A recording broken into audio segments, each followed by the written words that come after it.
Hey guys, welcome back to my channel. In this video, let's review about the Mi Pad 5, the global version.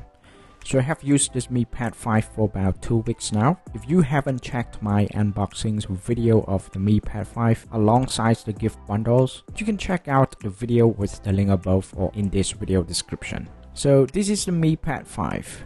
So what I'm gonna share with you in this video is what I like and what I wish the Xiaomi consider upgrading onto this device. Hey guys, if you don't know me, I'm Paravuth. We make different videos on app review, unboxings, photography and filming tips. So be sure to subscribe my channel to get more useful videos in the future. Okay, now without further ado, let's get started. Let's talk about the positive sides about this device. First, its size and weight. This 11-inch tablet is not too big and not too small. I personally think it's big enough for me to work on my task.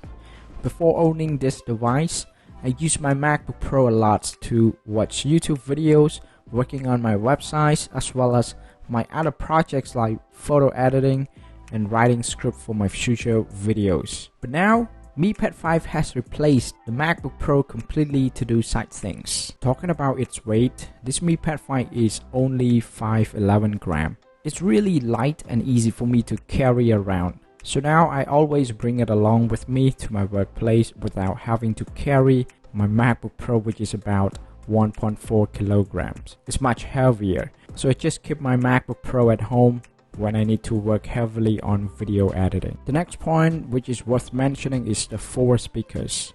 The Dolby Atmos integrated in this device is really amazing. When watching a movie, I feel like there is an expensive home theater surrounding. It really makes a huge difference with this capability. I really enjoy watching movie with this type of sound experience. Next is the screen display and its refresh rate. This device is equipped with 274 ppi density, which is really bright. It's bright enough to be used under direct sunlight. It is even brighter than the iPad 11 Pro 2021 model, which comes with 265 ppi density. Besides that, the screen refresh rate is crazy fast, as this Mi Pad 5 comes with 120Hz refresh rate and the Snapdragon 860 combined. Playing game on this device is incredibly fast. There isn't any lagging at all, despite increasing the graphic to the highest. In addition to gaming, what I really like about this device with this type of chip and screen refresh rate is the editing photo experience. As I edit photos regularly, I find it's really helpful to use this tablet to replace what I do on a bigger screen like my MacBook Pro and the iMac. Moving on next is its battery. I'm really impressed by how powerful its battery is. I basically can use it up to 2.5 days or even 3 days if I don't really use it much. As mentioned earlier, I do most of my stuff on this Mi Pad 5 now. Overall, I really like how long its battery can last. What even better is how fast it is to get fully charged. It takes about 2 hours to get to 100% charge. That's amazing. Now let's move on to talk about the software of this device.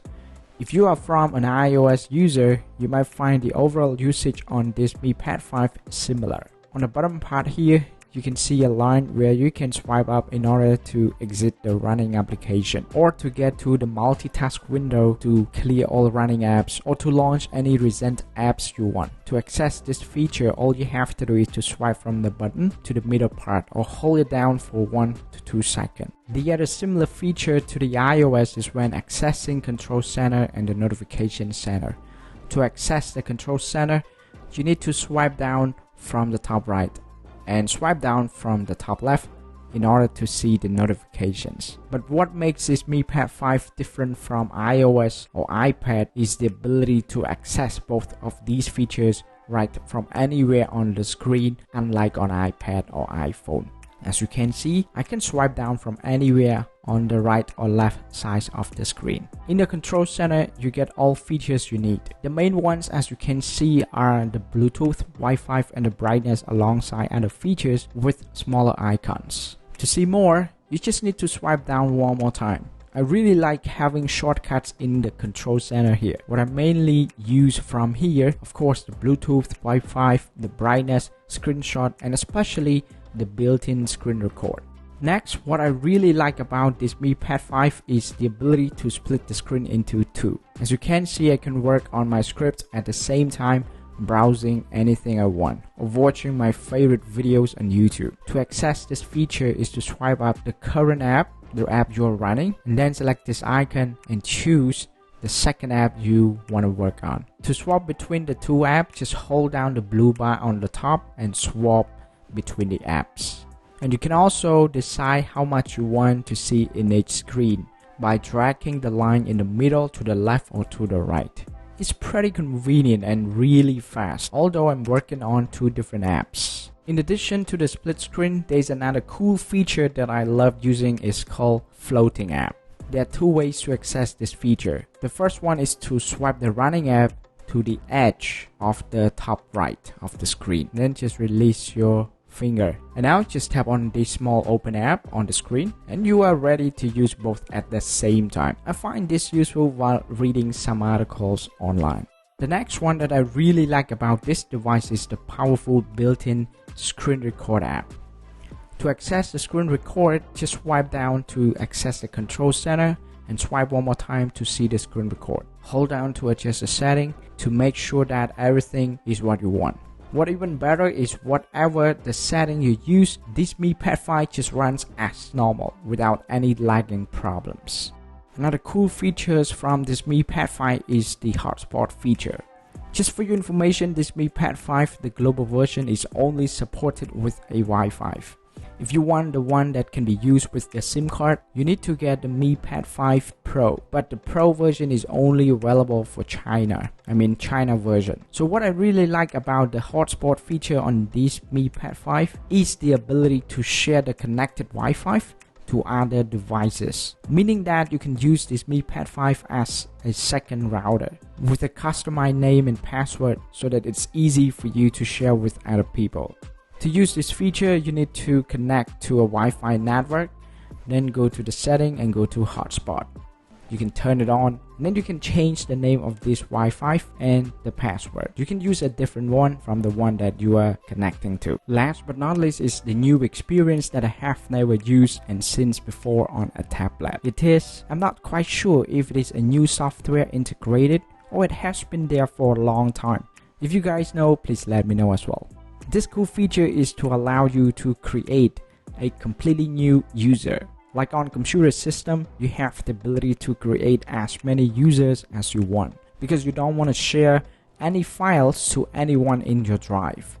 For example, you might go with your admin account, then leave the guest account for someone else. Similarly, this Mi Pad 5 has the ability to do exactly the same thing. You can create a new user account for someone who you share the Mi Pad 5 with a different password. As you can see now, I have just switched to a new user where there's nothing installed except the built-in apps provided. Now let me go back to my main user. As you can see now on this user, I have already installed a lot of apps. You can find this feature in the setting. Just open the settings, go to the special features, then choose second space. Tap the button down here to turn it on. You will be prompted to enter a password. Just for your information, the password has to be different from the one you are using with your main user. Besides all the great features I mentioned above, I would also like to share what I wish Xiaomi considers upgrading more on this Mi Pad 5. The first one I'm having an issue with is the ability to adjust the volume through the control center. I'm not quite sure why this feature is not included. It's quite annoying when I have to adjust the volume through the volume button on the side of this tablet, especially when watching videos or movies, because I have to stretch my hand to press the button. It would be really more convenient if the volume adjustment can be accessed from the control center like you do on the iOS. One more thing that is worth mentioning is the screen of this Mi Pad 5. Since the screen is the LCD panel, it doesn't display quite well when watching movie with a dark scenes. Let me show you an example what it is like. As you can see, the scenes here is really dark. It's quite hard to see, so I have to increase the brightness. It's okay to adjust the brightness like this, but when the bright scenes appears, the screen becomes too bright. which is really difficult to see. So I have to decrease the brightness again. This is quite annoying because I have to do it back and forth, just to decrease and increase when there are different scenes in the movie. But with this price range, I think, yeah, it's kind of fair to get into this experience. Okay guys, so that's it. I hope you enjoyed the video. Let me know what you think, and I cannot wait to see you guys in the next videos. Thanks.